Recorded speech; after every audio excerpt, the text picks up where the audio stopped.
বাজারে তো একেবারে আগুন লেগে গেছে। ভাবা যায় একটা ডিমের দাম ২০ টাকা। বিশ্বাস হচ্ছে? চলুন তো এই মামলার একেবারে ভিতরে ঢোকা যাক, তবে কোনো সাধারণ আদালতে না, আমাদের স্পেশাল সবজি কোর্টে। হ্যাঁ, ঠিকই দেখছেন। ২০ টাকা মানে একটা সাধারণ ডিম, তার দাম গিয়ে ঠেকেছে এই পর্যায়ে। ভাবতেও অবাক লাগে। আজকে সব আলোচনার মূলে কিন্তু এই সংখ্যাটাই, আর এটাই আমাদের এই বিশেষ মামলার মূল কারণ। আমাদের কথক যেমনটা বলছিলেন, পরিস্থিতি আসলেই উত্তপ্ত। মানে প্রতিদিনের দরকারি জিনিসের দাম যদি সাধারণ মানুষের হাতের নাগালের বাইরে চলে যায়, তখন তো একটা বিচার চাই। আর ঠিক সেই বিচারটাই আজ বসতে চলেছে। আর কোর্টের কার্যক্রম শুরু হলো। মাননীয় ব্রকলি জাজের করা হুকুম, আজকের মামলার প্রধান আসামি ডিমকে হাজির করা হোক। এখন সবার মনে কিন্তু একটাই প্রশ্ন ঘুরপাক খাচ্ছে, এই যে দামটা বাড়ল, এর জন্য আসলে দায়ীটা কে? তো নিয়ম অনুযায়ী চলুন সবার আগে আসামির কথাই শুনি। ডিম কি বলে? সে নিজেই কি এ দাম বাড়ার জন্য দায়ী, নাকি এর পেছনে অন্য কোনো কাহিনী আছে? কাঠগড়ায় দাঁড়ানোর ডিমকে দেখে তো বেশ নার্ভাসই মনে হচ্ছে, তাই না? তার কথা হলো সবাই শুধু শুধু তার দোষ দিচ্ছে। দাম নাকি সে বাড়ায়নি, তাহলে আসল প্রশ্নটা তো থেকেই যাচ্ছে, দামটা বাড়ালোটা কে? ডিমের কথা অনুযায়ী খামার থেকে আমাদের প্লেটে আসার রাস্তাটা কিন্তু বেশ লম্বা আর প্যাঁচানো। দেখুন, প্রথমে খামারে উৎপাদন, তারপর সেটা যায় আড়তদারের হাতে, সেখান থেকে খুচরা বিক্রেতা, আর সব শেষে ক্রেতার কাছে। ডিম বলছে এই লম্বা যাত্রার প্রত্যেকটা ধাপে দাম একটু একটু করে বাড়ে। আসল রহস্যটা নাকি ওখানে লুকিয়ে আছে। আচ্ছা, বেশ, তাহলে এবার বাদীপক্ষের সাক্ষীদের ডাকা যাক, কি বলেন?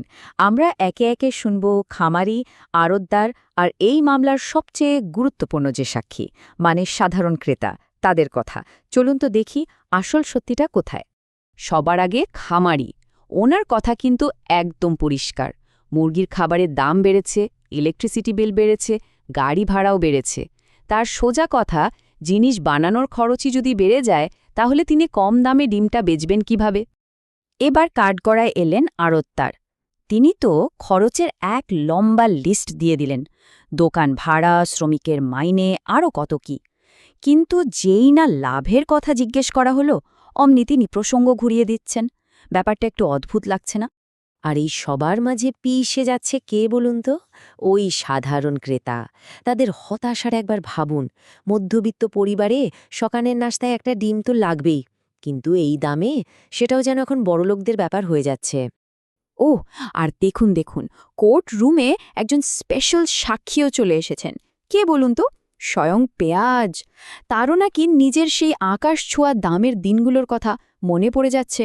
ইতিহাস কি তাহলে সত্যি বারবার ফিরে আসে? আচ্ছা, খামারি, আড়তদার আর ক্রেতা সবার কথা শোনার পর একটা জিনিস তো পরিষ্কার, ব্যাপারটা শুধু ডিমান্ড আর সাপ্লাইয়ের সহজ হিসাব নয়।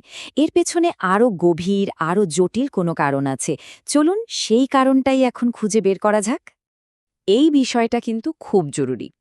অর্থনীতিতে একটা টার্ম আছে, কৃত্রিম সংকট। মানে কি? মানে হলো বাজারে জিনিসপত্র যথেষ্টই আছে, কেনার লোকও আছে, কিন্তু একটা দল ইচ্ছে করে সাপ্লাই কমিয়ে দেয়। এতে কি হয়?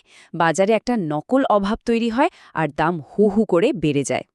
আর এই কৃত্রিম সংকটের কথা উঠলেই যে শব্দটা মাথায় আসে, সেটা হলো সিন্ডিকেট। তাহলে কি কিছু অসাধু ব্যবসায়ী মিলেমিশে পুরো বাজারটাকে কন্ট্রোল করছে? এই প্রশ্নটাই এখন কোর্টরুমের বাতাসে ভাসছে। তো সব পক্ষের কথা আর প্রমাণ শোনার পর মাননীয় ব্রকলি জাজ এখন তার ফাইনাল রায় দিতে চলেছেন।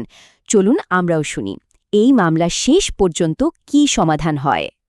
বিচারকের রায় কিন্তু একদম পরিষ্কার আর বেশ কড়া। প্রথমত, খামার থেকে ক্রেতার হাত পর্যন্ত পুরো সিস্টেমের স্বচ্ছতা আনতে হবে। দ্বিতীয়ত, প্রত্যেকটা ধাপে ঠিকঠাক নজরদারি রাখতে হবে। আর সবশেষে সবচেয়ে জরুরি কথাটা হলো, যারা ইচ্ছে করে দাম বাড়িয়ে সাধারণ মানুষকে ভোগান্তিতে ফেলে, তাদের বিরুদ্ধে কঠোর অ্যাকশন নিতেই হবে। আমাদের কথকের এই আশার সুর দিয়েই আজকের মতো কোর্টের কাজ শেষ হচ্ছে।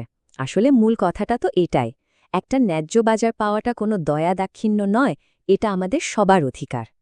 সবজি কোর্টের বিচার তো হয়ে গেল, কিন্তু আসল প্রশ্নটা তো থেকেই যাচ্ছে, তাই না?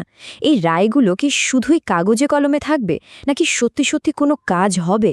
একটা ন্যায্য বাজার ব্যবস্থা সেটা কি আদৌ সম্ভব? এই চিন্তাটা না হয় আপনাদের জন্যই তোলা রইল।